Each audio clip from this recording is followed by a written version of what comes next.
옛말에 이런 말이 있어요. 용장이 지장을 이기지 못하고 지장은 덕장을 이기지 못한다라는 말이 있습니다. 그러니까 배심으로 이끄는 용장과 머리로 이끄는 그 지장도 가슴으로 이끄는 그 덕장보다 못하다라고 하는 것이죠. 그래서 어떤 그런 용감한 지도자 또는 지혜로운 지도자보다는 덕스러운 지도자가 더 사람들에게 많은 영향력을 준다라고 말하고 있습니다. 더구나 우리가 사는 시대는요, 감동의 시대입니다. 그래서 사람들은 감동을 주는 리더를 좋은 리더라고 생각하고 감동을 주는 리더가 사람을 움직입니다. 이 감동을 주는 이 덕은 바로 마음과 관련되어져 있습니다. 우리 잠언 22장 11절 볼까요? 잠언 22장 11절. 구약성경 잠언 22장 11절. 자, 우리 같이 찾았으면 22장 11절 읽어보겠습니다. 자, 시작. 마음의 정결을 사모하는 자의 입술에는 덕이 있으므로 임금이 그의 친구가 되느니라. 아멘. 자, 마음의 정결이 입술에 덕이 된다. 그러니까 마음이 정결한 사람은 덕이 되는 말을 한다라고 하는 것입니다. 왜냐? 우리 신약성경에는 마음에 가득한 것을 입으로 말한다고 했잖아요. 그러니까 내 마음속에 마음이 정결한 사람의 입에서 나오는 말은 정결한 말이 나올 수밖에 없고 다른 사람들이 유익이 되고 덕이 되는 말이 나올 수밖에 없는 것입니다. 영성가 아가도라는 분이 있는데 이분이 이렇게 말했어요. 스스로를 살피지 않는 사람은 아무 덕도 이룰 수가 없다 말했습니다. 스스로를 살피는 사람만이 덕을 이룰 수가 있다라고 하는 것이죠. 자기를 살피는 사람만이 덕을 세울 수 있습니다. 그래서 덕은 어디서 나오느냐? 성숙한 영성에서 나오는 것입니다. 이 덕이라는 이 한자를 풀어봐도 마찬가지예요. 덕이라는 한자를 쫙 분해서 풀어보면 이런 뜻이에요. 바른 마음을 가지고 한 걸음씩 한 걸음씩 천천히 위로 올라간다는 뜻입니다. 덕이라는 뜻이. 한자를 다 풀어서 분해를 해보면요. 마음의 바른 마음은 고들직, 마음의 바른 마음을 가지고 한 걸음씩 한 걸음씩 천천히 어디로 올라간다고요? 위로 올라간다는 뜻이에요. 그게 바로 한자에서의 덕입니다. 로마서 15장 2절 말씀 볼까요? 로마서 15장 2절. 자, 로마서 15장 2절 읽어보겠습니다. 시작. 우리 각 사람이 이웃을 기쁘게 하되. 아직 제목 좋은 자 열심히 썼군요. 참 매너 없는 목사예요. 자, 15장 2절. 자, 로마 15장 2절. 자, 다 찾기는 힘들 것 같고 시간이 너무 많이 걸 것 같고요.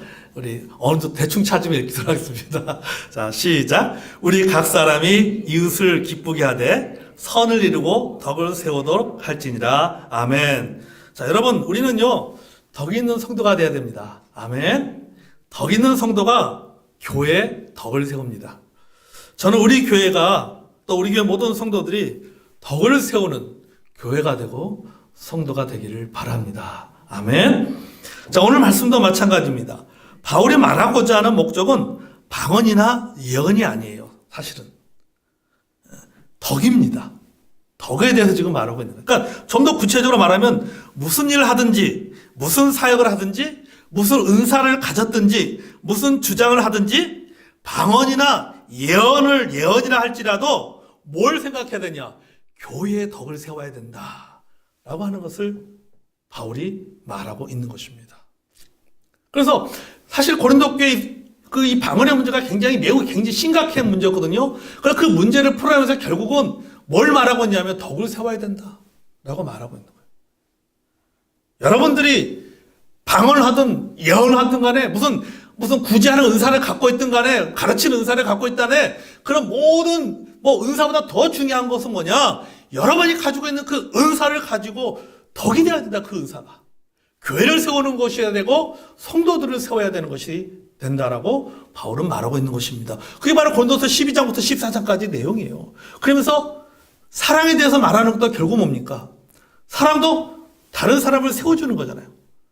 그래서 은사에 있어서도 여러분의 마음속에 사랑하는 마음으로 은사를 사용하면은 다시 말해서 덕을 세워주는 거거든요. 사랑하는 마음으로 은사를 사용하면은 교회를 세우게 되고 또 다른 사람들을, 영혼들을 세우게 된다라고 말하고 있는 것입니다. 여기 26절을 볼까요? 자, 14장 26절. 같이 한번 고린도서 14장 26절 같이 한번 읽어보겠습니다. 자, 시작. 그런즉 형제들아 어찌할까? 너희가 모일 때 각각 찬송시도 있으며 가르치는 말씀도 있으며 계시도 있으며 방언도 있으며 통역함도 있나니 모든 것을 덕을 세우기 위하여 하라. 아멘. 여기 뭐라고 말하고 있습니까? 찬송시도 있고 가르치는 말씀도 있고 계시도 있고 방언도 있고 통역함도 있다. 그러나 이 모든 것은 뭐예요? 덕을 세우기 위하여 하라고 하는 거죠. 이 말은 뭡니까? 이런 모든 것이 하는 것이 덕을 세우는 일이 돼야 된다. 무엇이 중요하다는 말입니까? 덕을 세우는 것이 중요하다는 말이에요. 은사가 중요한 것이 아니라 그 은사를 가지고 덕을 세우는 것이 중요하다라고 말하고 있는 것입니다. 자, 그러면 덕을 세우기 위해서는 어떻게 해야 되는가? 그게 바로 결론적으로 40절에 말하고 있는 거야. 우리가 마지막 읽은 39절, 40절에 말하고 있는 것입니다. 자, 40절 말씀 다시 한번 볼까요? 우리 14장 40절. 자, 시작. 모든 것을 품위 있게 하고 질서 있게 하라. 바울이 결론 내리는 거예요, 지금. 모든 은사들을 이야기하면서 여러 가지 것들 하면서 덕에 대해서 얘기하면서 마지막 결론이 여기에 있는 겁니다. 여러분들 모든 것을, 하나님께 여러분이 주신 모든 은사들을 사용하되, 뭡니까? 품위 있게 그것을 사용하십시오. 질서 있게 사용하십시오. 이걸 말하고 있는 겁니다. 메시지 성경에서는요, 이렇게 표현했어요. 이렇게 번역했어요. 예의 바르고 사력 있게 하라. 여러분이 가지고 있는 은사들을 예의 바르게 섬겨라. 그리고 생각하면서 그 은사들을 섬겨라. 라고 말하고 있는 것입니다. 여기에 이 본문의 40절에 모든 것을 품위 있게 하라. 라고 했는데, 여러분 제가 요새 한자풀이를 특별히 공부한 건 아니다. 여러분 좀 이해하기 쉽게 하기 위해서 제가 자꾸 단어풀이를 좀 많이 하고 있는데요. 이 품위 있게 할 때 이 품자라고 하는 것이 여러분 한자에 보면 입구변자 3개잖아요. 입구변자가 3개가 모여서 품자가 됩니다. 그러니까 제가 이 말씀에서 제나도 이걸 이렇게 풀어봤어요. 뭐냐면 이 본문에서 기록되어 있는 방언, 예언 다 뭡니까? 어디서 하는 거예요? 입으로 하는 거예요. 입으로 하는 거예요. 방언도 입으로 하는 것이고 예언도 입으로 하는 것입니다. 즉 방언의 말이든지 예언의 말이든지 간에 뭡니까? 품위가 있어야 되는 거예요. 품위가 있게 메시지 성경에서 말하는 대로 예의 바르게 표현해야 된다라고 하는 것입니다. 질서 있게 사용해야 됩니다. 왜냐하면은 뭘 하기 위해서? 교회의 덕을 세우기 위해서. 그것이 품위 있게 사용되어지고 질서 있게 사용되어질 때 교회를 세우게 된다. 그것이 덕이 된다라고 말하고 있는 것입니다. 그럼 반대로 뭡니까?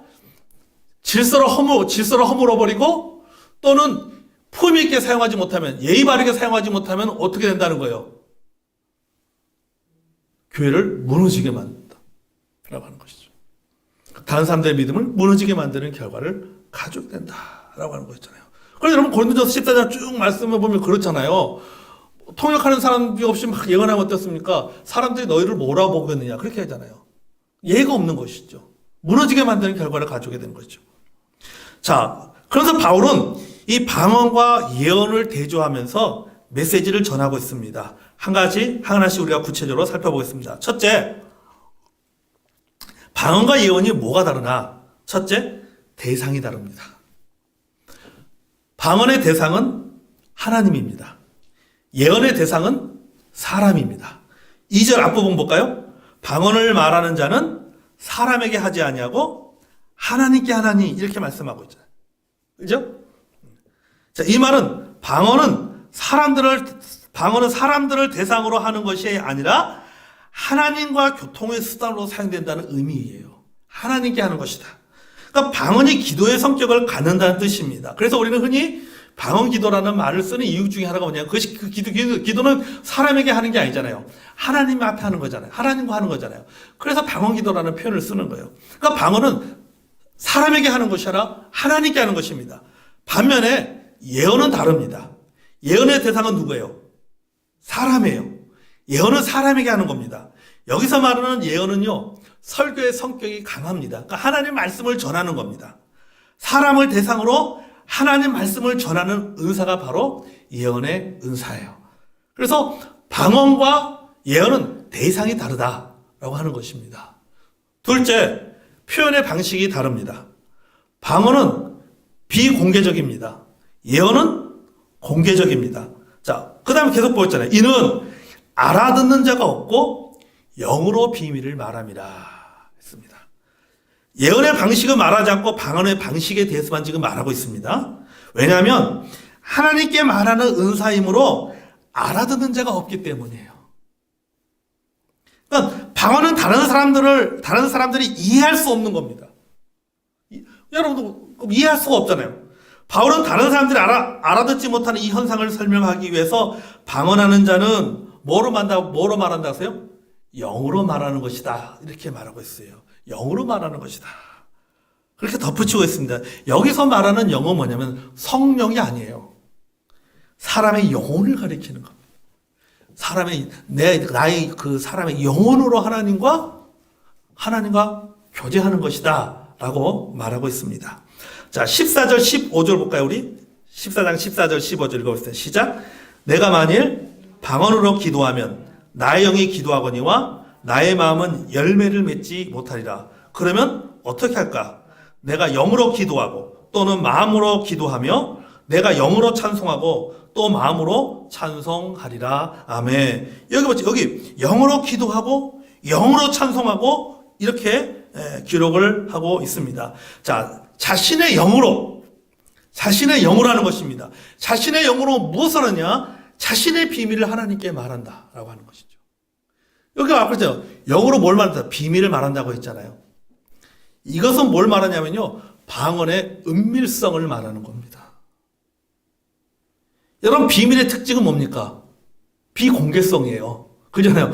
비밀이 공개되어 버리면 그건 더 이상 비밀이 아닙니다. 내 속의 이야기, 내가 가지고 있는 비밀을 하나님께 은밀히 공개하는 겁니다. 다시 말해, 방언은 사람들에게 공개하는 것이 아닙니다. 하나님에게 자신이 감춘 것을 드러내어 말하는 것입니다. 하나님과 은밀한 교제예요. 이게 방언입니다. 여러분, 방언은요, 나중에 저희들 함께 할 때는, 여러분, 방언은 두 가지 종류가 있습니다. 사도행전에 방언이 있고, 고린도전서에 나오는 방언이 있습니다. 지금 우리는 고린도서 방언을 지금 이야기하고 있는 겁니다. 사도행전의 방언은 외국어예요. 외국어입니다. 근데 고린도전서의 방언은 조금 다릅니다. 사도행전에 나오는 방언과 조금 다른 거예요. 자, 그 나중에 저희들은 이제 말씀을 나누게 될 거고, 어떻든 간에 이 자신의 비밀을 하나님 앞에 나가서 그동안 자신이 감추었던 것들을 은밀하게 하나님 앞에 드러내서 하나님과 교제하는 거예요. 그게 바로 방언이에요. 근데 여러분, 오늘날 방언 기도를 주장하거나 방언을 하는 사람들을 보십시오. 그들은 자신들의 방언 기도를 공개적으로 드러냅니다. 방언을 계시의 수단으로 생각합니다. 하나님께 나에게 말씀해서 어떤 계시의 수단으로 생각합니다. 어떤 자신이 가지고 있는 어떤 종교성의 만족을 누리기 원하고, 어떤 기적적인 은혜를 체험하기 원하고, 어떤 사람들에게 자신의 어떤 영적 능력을 드러내 보이기 위한 수단으로 사용하고 있습니다. 성경은 은밀성을 말하고 있는데 그들은 공개되는 것을 원합니다. 그러니까 성경에서 말하는 방언 기도와는 완전히 다른 모습을 보이고 있다라고 하는 것이죠. 여러분 생각해보십시오. 여러분 안에 비밀이 있습니다. 그 비밀을 공개적으로 말하겠습니까? 네? 공개적으로 말하겠어요? 하나님 앞에 나가서 누가 들을까봐 하나님 앞에 나가서 은밀하게 얘기하지 않겠어요? 내 속에 있는 걸, 다른 사람이 알리고 싶지 않은 것, 그 비밀을 자기가 품고 있다면 그것을 공개적으로 말하지 않습니다. 그것은 진짜 내가 하나님 앞에 가서 하나님과 일대일의 관계 속에 그걸 다 털어놓지. 아니, 사람들이 많은데 가서 공개적으로 확 털어놓는 사람들이 누가 있겠습니까? 그래서 방언은 그 대상이 누구라고 했어요? 하나님이라고 했어요. 하나님. 대상이 사람이 아니에요. 자신의 비밀을 사람에게 털어놓는 것이 아니라 자신의 비밀을 하나님께 털어놓는 겁니다. 어떤 사람은 한동안 방언을 하늘 언어라고 말합니다. 그래서 그런 책도 나왔어요. 하늘 언어, 방언을 하늘 언어라고 말합니다. 근데 여러분, 마치 이것은 이 방언 기도가 무슨 어떤 신앙의 전부이고 기준인 것처럼 주장합니다. 그러나 여러분, 이런 주장은요, 나무 한 그루 본 것을 가지고 전체 숲을 본 것처럼 말하는 것과 똑같은 거예요. 어떤 부분만을 가지고 전체를 말하는 것과 똑같습니다. 여러분, 우리가 신앙생활에서 신앙생활 전부가 여러분 처음부터 끝까지 방언이 아니잖아요. 방언이라는 것은 신앙생활에서 아주 사소한 아주 일부분에 불과한 것이지, 그 일부분에 불과한 것이 그것이 마치 전체인 것처럼, 전체의 어떤 신앙의 기준인 것처럼, 그것이 어떤 그런 것을 해야지만이 무슨 굉장히 어떤 영적으로 성장하고 성숙한 무슨 하나님이 크게 쓰임받은 영적인 능력이 갖고 있는 것처럼 그렇게 주장하거나 그런 어떤 생각을 갖고 살아간다면 그 사람은 성경을 제대로 모르는 사람이에요. 그건 아주 일부예요. 아주 일부예요. 근데 거기에 목숨 거는 사람들이 너무 많아. 그게 뭐가 중요하다고? 별로 중요하지도 않은 건데. 성경은 여러분 뭐라니까? 너희는 더 큰 은사를 사모하라고 말하고 있어요. 그죠? 그 더 큰 은사가 뭡니까? 사랑하는 겁니다. 너희들이 진짜 추구해야 될 것은 사랑을 구하는 것이지. 사랑을 구하는 것이 그거를 그렇게 사모할 필요는 없다라고 하는 것이죠. 여러분, 이런 것을 주장하는 교회들은요, 서로 갈등을 일으킵니다. 은사의 우열을 낳게 합니다. 방언을 하는 자와 못하는 자 간에 보이지 않는 갈등을 조장합니다. 그래서 고린도 교회가 갈등했어요. 방언하는 자와 방언하지 못하는 자.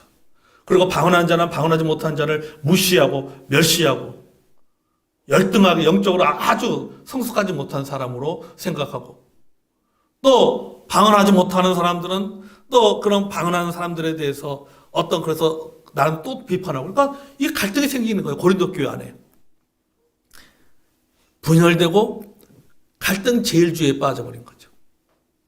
자, 바울은 고린도 교회가 이런 방언의 문제로 갈등하는 것을 보자, 내가 이 부분에 이제 말씀을 통해서 정리를 해야 되겠다라고 생각하고 지금 오늘 고린도서를 통해서 방언을 정리하게 된 것입니다. 자, 셋째는 무엇이 다르냐? 내용이 다릅니다. 자, 방언은 자신의 문제를 말합니다. 예언은 뭘 말하는 거예요? 하나님의 말씀을 말하는 겁니다. 그러니까 방언은 자신의 문제를 말하고 예언은 하나님의 말씀을 전합니다. 여러 가지 방언의 내용은 뭐라 그랬습니까? 비밀. 비밀이에요, 비밀. 그럼 여기서 말하는 비밀은 뭐냐? 구원에 관한 비밀인가? 아닙니다. 무슨 고린도서 15장에 나오는 부활에 관한 비밀인가? 아닙니다.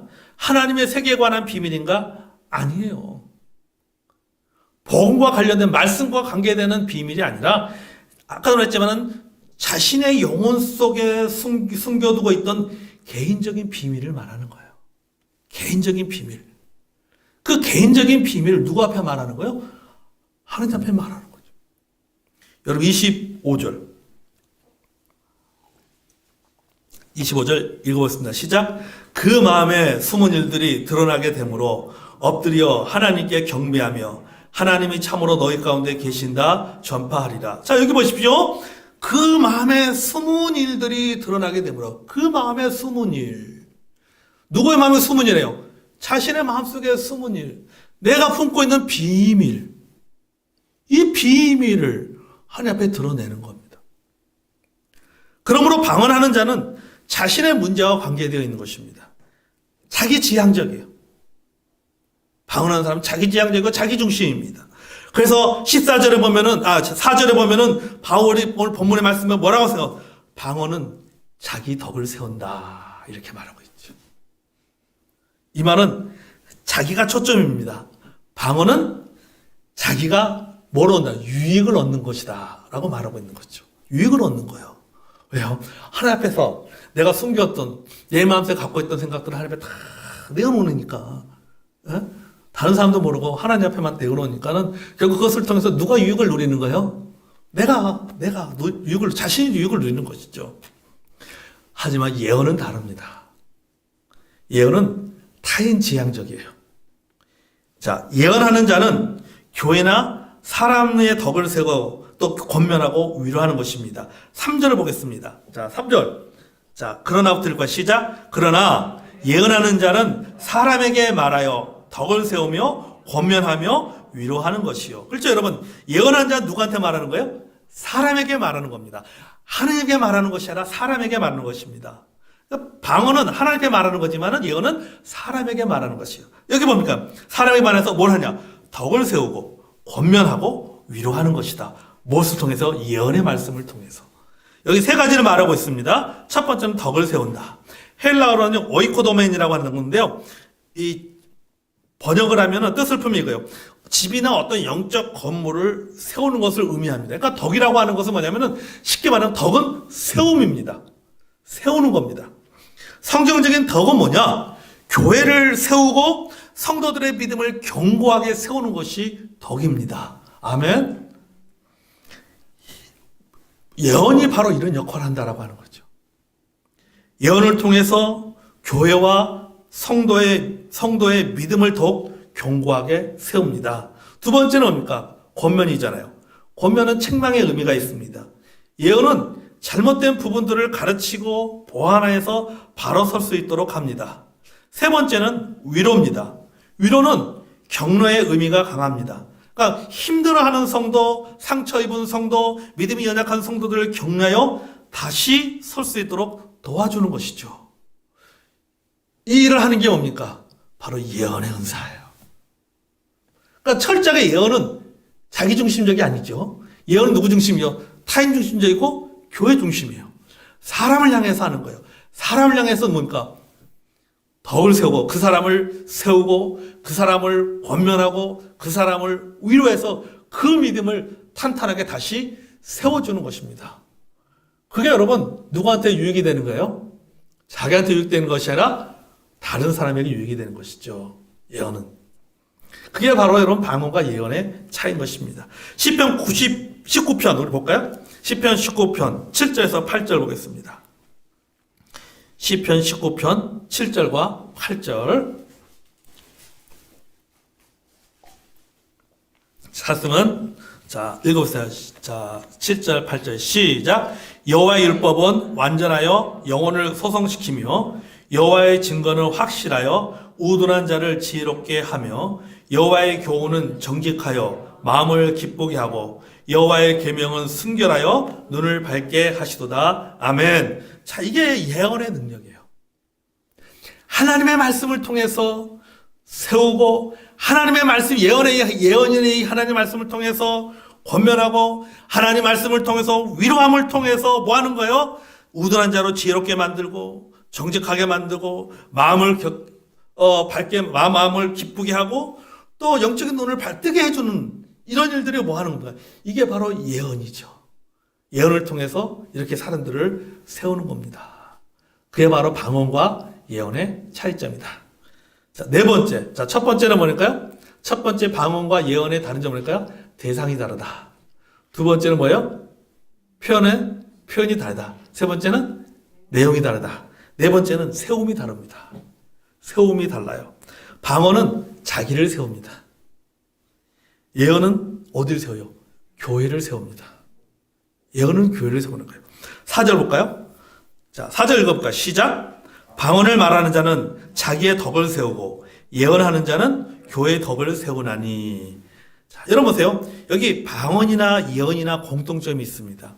세운다는 겁니다. 이 말은 뭐냐면은 방언도 유익하고 예언도 유익하다는 말이에요. 똑같이 긍정적인 평가를 하고 있습니다. 하지만 효과적인 면에서는 차이가 있다라고 하는 것입니다.